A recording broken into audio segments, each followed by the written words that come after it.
Hey, what is up? In today's DBB, we are in the book of Hebrews, chapter 7 through 10, and we're going to talk about the difference between the old covenant and the new covenant. There's some things you need to understand. There's some things that could change your life. What are they? Stick around to find out.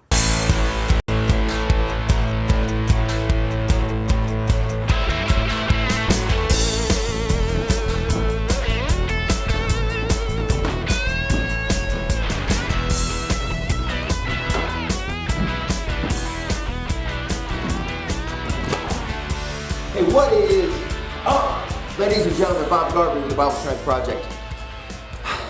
Here with another episode of our daily Bible breakdown. We're doing two things. One, we're lifting up biblical truth to help you get stronger mentally, physically, most importantly, spiritually. Two, we're reading through the entire Bible in just 1 year, just finishing up a couple extra burpees for my 100 daily burpees. Back at it. You should be getting your burpees in as well. And as you can see, hanging out in my happy place in the barn of knowledge. Barn of knowledge. Hey man, we're in the book of Hebrews, chapter 7 through 10. And the writers of Hebrew are basically breaking down the difference between the old covenant and the new covenant. Let me paraphrase. The old covenant made between God and Abraham said, you're going to sacrifice these animals, and it's going to make an atonement for your sin. You're going to be made right with God. But here's the thing, right? It was representative of cleansing, right? It wasn't actual cleansing, right? It represented it. They were kind of practicing in a way. And then Jesus comes along with the new covenant, the permanent covenant. He says, my blood, not goat blood, not bull blood, my blood cleanses. My blood cleans once and for all. Now, here's a question everybody wants to ask. Here's a question I ask.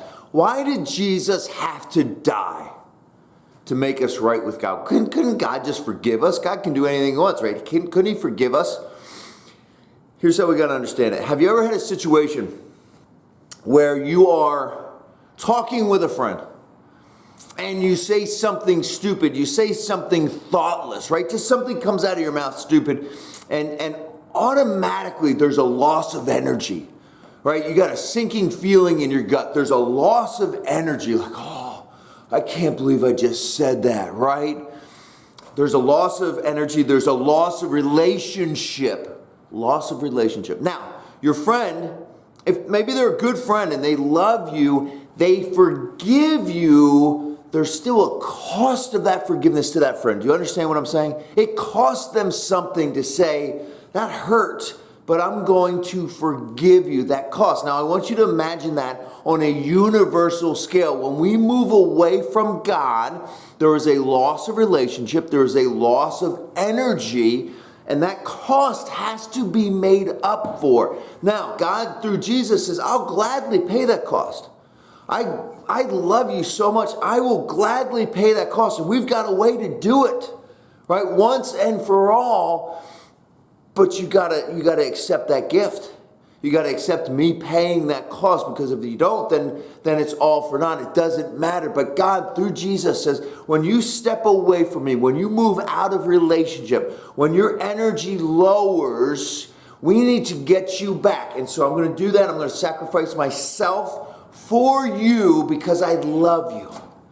Now, explaining sacrificial atonement in a 5-minute or less video is next to impossible, but that will give you an idea why God can't just forgive us, why there has to be something to make up for the cost of that broken relationship. Hope that starts to make sense. Thank you for checking this out.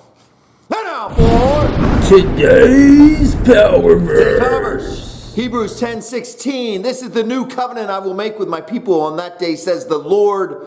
I will put my laws in their hearts, and I will write them on their minds. Do me a favor. Get out your daily Bible reading checker. Give yourself a check mark. Give yourself credit for doing the work today. It's not easy reading your Bible every single day, but we're getting it done. Bob Garvey with the daily Bible breakdown. We'll see you tomorrow.